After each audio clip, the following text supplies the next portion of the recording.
सर्वांना नमस्कार. कोवळी कळी या स्टोरीचे 53 एपिसोड यापूर्वीच अपलोड केलेले आहेत. कृपया ते सगळे एपिसोड ऐकण्यासाठी आपल्या चॅनलला भेट द्यावी.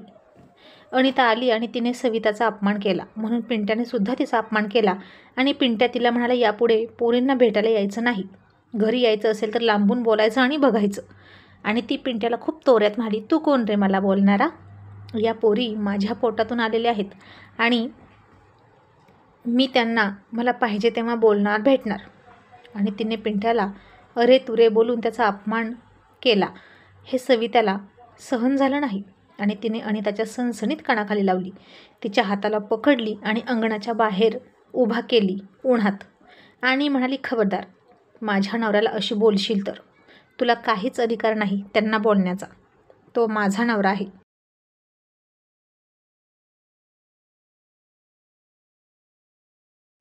आता अनिताचा अपमान झाला. तिचं पडलेलं तोंड पाहून तिच्याच मुली तोंडाला हात लावून फिदी फिदी हसत होत्या. अनिताला खूप राग आला त्या मुलीचा आणि तिनं कुणाला काही कळायच्या आतच मधल्या मुलीला थोबाडीत मारलं आणि ती मुलगी रडायला लागली. मोठी मुलगी म्हणाली, तू का तिला मारलंस? तू का आलीस इथे? आम्हाला तुझं तोंड बघू वाटत नाही. तू आमची आई नाही, आमची आई तर ही आहे, असं म्हणून सविताला तिनं मिठी मारली. आणि अनिता म्हणाली, आता माझ्या मुलींना सुद्धा माझ्या विरोधात तू फितवला आहेस ना? माझा नवरा तुझा, माझा संसार तुझा आणि आता माझ्या मुलीसुद्धा तू तुझ्यासारख्या करून घेतल्या. पिंट्या म्हणाला, एक मिनिट, कोणाचा नवरा, कोणाचा संसार, कोणाच्या मुली? हे सगळं आता सविताचं आहे. तुझी लायकी नाही आमच्यावर हक्क दाखवण्याची. माझ्यावरचा आणि मुलींवरचा हक्क जोडण्याची मी तुला 2 एकर इतकी किंमत दिली आहे. तुझं इथं काहीच नाही, तुझी आठवणसुद्धा इथे नाही, समजलं? बघ, लग्नाला काहीच महिने झाले तरी सवितानं घराचा परिसर कसा करून ठेवला आहे. सवितानं घराभोवती एक सुंदर बाग तयार केली. मिळतील ती रानटी गावरान फुलं लावली होती, तुळस लावली होती. अगदी रस्त्यापर्यंत एक खडा किंवा दगड दिसणार नाहीत इतकी जमीन तिनं झाडून धोपटून गुळगुळीत करून टाकली होती. सकाळी संध्याकाळी पाण्याचा सडा टाकायची, तुळशीला अगरबत्ती दिवा लावायची, रेडिओला सुंदर अशी सकाळ संध्याकाळची भक्तिगीतं लावायची. आणि किती सुंदर वाटायचं यावेळी त्या घरामध्ये. नेमका पिंट्या त्याचवेळी सायंकाळी दिवे लागणीला शेतातून यायचा आणि तो तुळशीसमोरचा दिवा, अगरबत्तीचा वास आणि ती भक्तिगीतं ऐकून त्याला खूप प्रसन्न वाटायचं.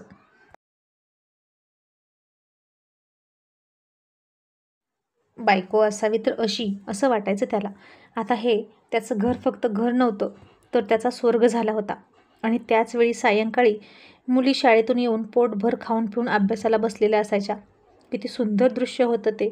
सविताने त्या घराला, त्या पिंट्याच्या आयुष्याला शिस्त लावली होती आणि त्याची चाहूल लागली की स्वयंपाकघरातून सविता बाहेर यायची आणि त्याला बसायला खुर्ची द्यायची. जशी कुसुम कुबेरला खूप रुबाबात ठेवायची तशी सवितासुद्धा तिचं बघून पिंट्याला रुबाबात ठेवायची. कारण आपल्या नवऱ्याचा मान आपणच राखला पाहिजे, म्हणजे जगसुद्धा त्याला मान देतं. शहाणी बायको तीच असते जी नवऱ्याला राजा बनवते आणि त्याची राणी बनून राहते. आणि अनितासारखी जी मूर्ख असते ती नवऱ्याला गुलाम समजते आणि नवरा कसा आपल्या तालावर नसतो हे जगाला अभिमानानं दाखवते. आणि अर्थातच ती स्वतःसुद्धा गुलामाचीच बायको असते हे तिच्या लक्षात येत नाही.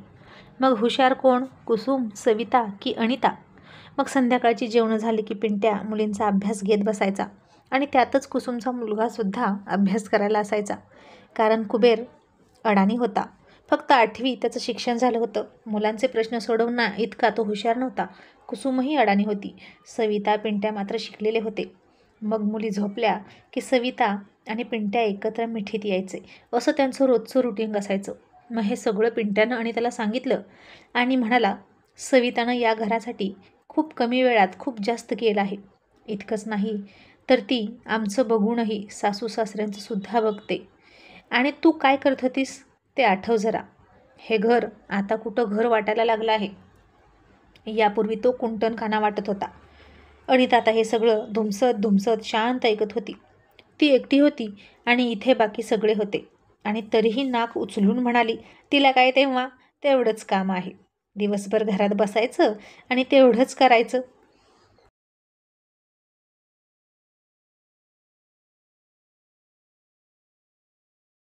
आणि आत्ता आयती मोठी मुलं मिळाल्यावर त्यांचं कुणी पण करेल. लहान मुलांना सांभाळायचं असतं, मग कळलं असतं. आणि पिंट्या हाताची घडी घालून म्हणाला, हो ना. आणि तुला तुला खूप कामं आहेत नाही का? तुझी कामं म्हणजे आज कोण ग्राहक भेटतंय का, आज कोणाला उरावर घेऊन पडायचं, कोणाला किती वाजता बोलवायचा एकांतात, कोणाला कुठे भेटायला मिळेल, हीच ना, हीच तुझी कामं आहेत ना. आता हे ऐकून अनिता खूप खजील झाली आणि उगीच इथं आले असं तिला वाटायला लागलं.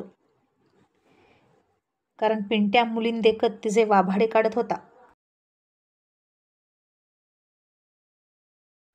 मग पिंट्या म्हणाला, मला वाटतं आता तुला चांगलंच कळलं की इथं तुला कोणीच पसंत करत नाही.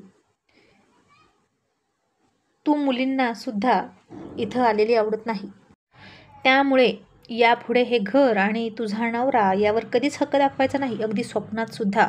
आणि राहायला विषय या मुलींचा तर माझ्या हातात असतं तर या मुलींच्या शरीरातला रक्ताचा थेंब ना थेंब मी पिळून काढला असता आणि सविताचं रक्त त्यात भरलं असतं. ते मी करू शकत नाही. तेवढी एकच गोष्ट तुझी त्या मुलींमध्ये असेल, बाकी तुझे संस्कार तुझे विचार काहीच नसतील. सविता म्हणाली, बरोबर आहे तुमचं. माणसाचं रक्त कोणतंही असू द्या, संस्काराने आणि संगतीने माणूस बदलतो. आपल्या मुलींमध्ये तिचं रक्त असलं म्हणून काय झालं? मी आपल्या मुलींवर चांगले संस्कार करणार.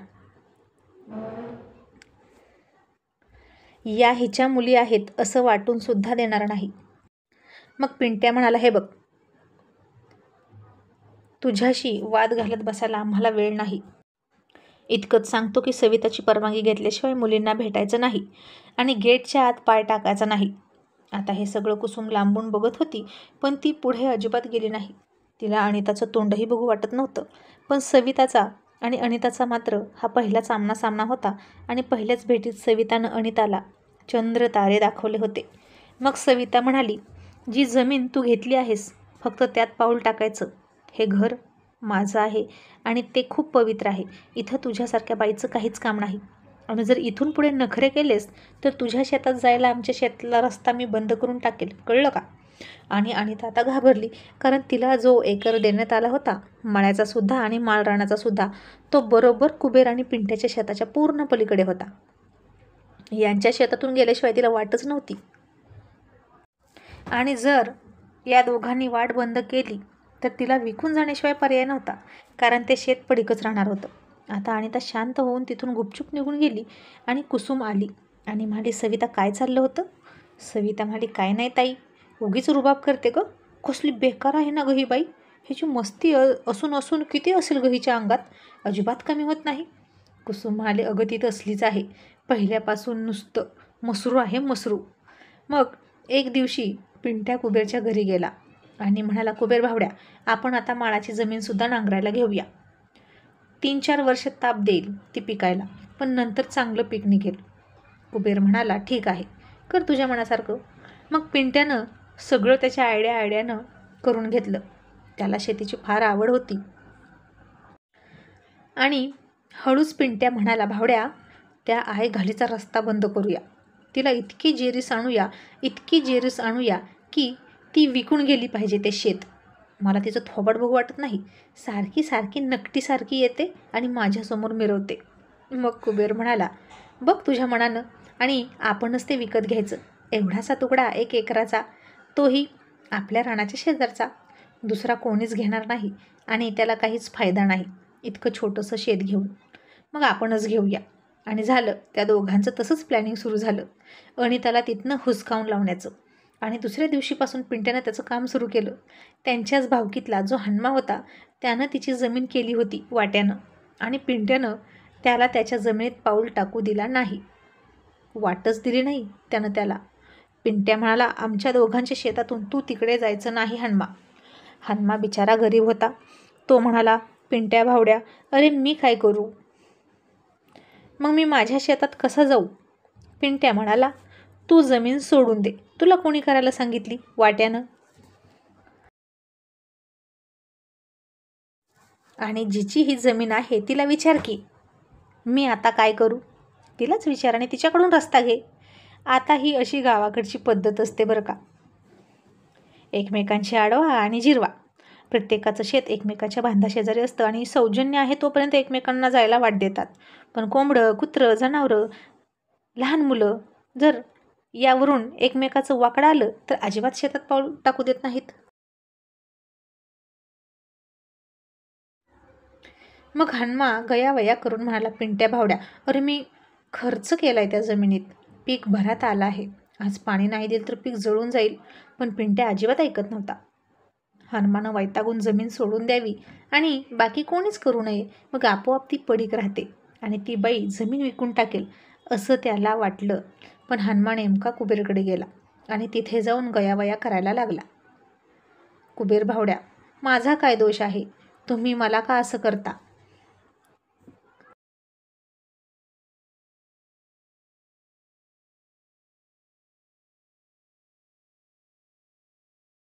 आजपर्यंत मी तुम्हाला कधी वेडं वाकडं बोललो का?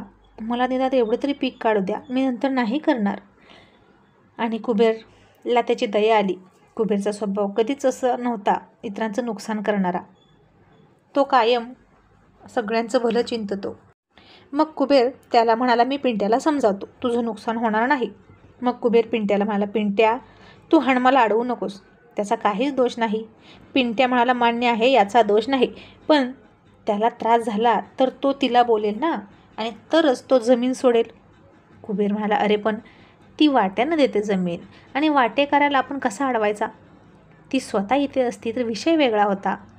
पिंट्या म्हणाला, आपला काय संबंध, तिनं वाट्यानं देऊ दे नाहीतर स्वतः करू दे, आपण फक्त ती मालकीन आहे म्हणून अडवायची. कुबेर म्हणाला, अरे पण ती येतच नाही इथं, ती तर आपल्याच भावकीतल्या त्या हनुमाला देते ना जमीन करायला, तो गरीबडा करून खातो, तर खाऊ दे रे पिंट्या, मला असं वाटतं.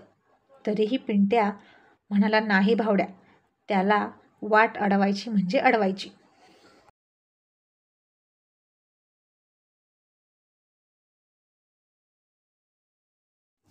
कुबेर म्हणाला, पण त्याचं नुकसान होईल ना?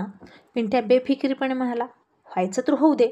मग कुबेर म्हणाला, मग ठीक आहे, आपण एक काम करू, आपण त्याला सांगूया की वाट्यानं जमीन करू नको आणि त्याचं जे काही नुकसान होईल ते मी त्याला भरून देतो, मग तुझ्याही मनासारखं होईल आणि त्याचंही नुकसान होणार नाही. आणि पिंट्यानं डोक्याला हात लावला आणि म्हणाला, कुबेर भावड्या, अरे काय संबंध तुझा त्याचं नुकसान भरू द्यायचा? मालकीन कोण? ती अनिता. वाट्यानं करतोय हा हनुमा, आणि तू त्याला काहीच न करता वाट्यानं जमीन करू नये म्हणून पैसे का देशील? तुझा काय संबंध? कुबेरला दया आली आणि म्हणाला, तो गरीब आहे रे, त्याला जमीन नाही आणि तेवढ्या जमिनीच्या तुकड्यावरच तो करतोय ना त्याची उपजीविका, म्हणून त्याची दया आली. आता कुबेर हा असाच होता, एकदम दयाळू. आणि पिंट्या म्हणाला, कुबेर भावड्या, तू ना अगदी भोळा शंकर आहेस, अशानं सगळेजण तुला लुटून खातील. आणि नेहमीप्रमाणेच कुसुमला म्हणायचा तसा कुबेर म्हणाला, खाऊ दे रे, नशिबातलं कुठं जात नसतं. आणि लुबाडून फसवून खाणाराला पुरत नाही आणि वाटून खाणाराला कमी पडत नाही, एवढं लक्षात ठेव.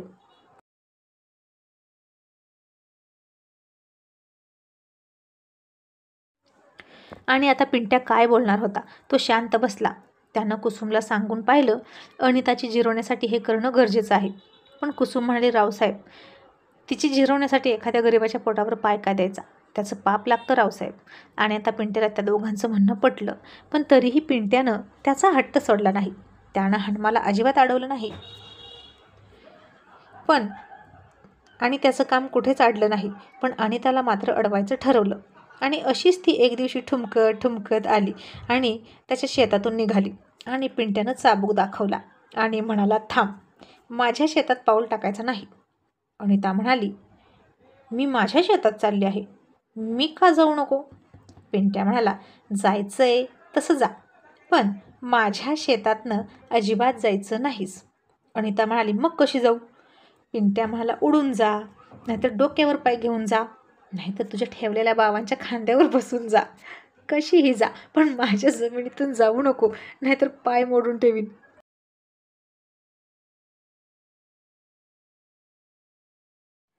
आणि अनिता पाय आपटत चिडून तिथून निघून गेली. आणि हे सगळं बघून कुबेर खूप हसला आणि म्हणाला, पिंट्या, तुला तिचा खूप राग येतो का रे? पिंट्या म्हणाला, नुसता राग नाही भावड्या, गळा चिरू वाटतो मला तिचा.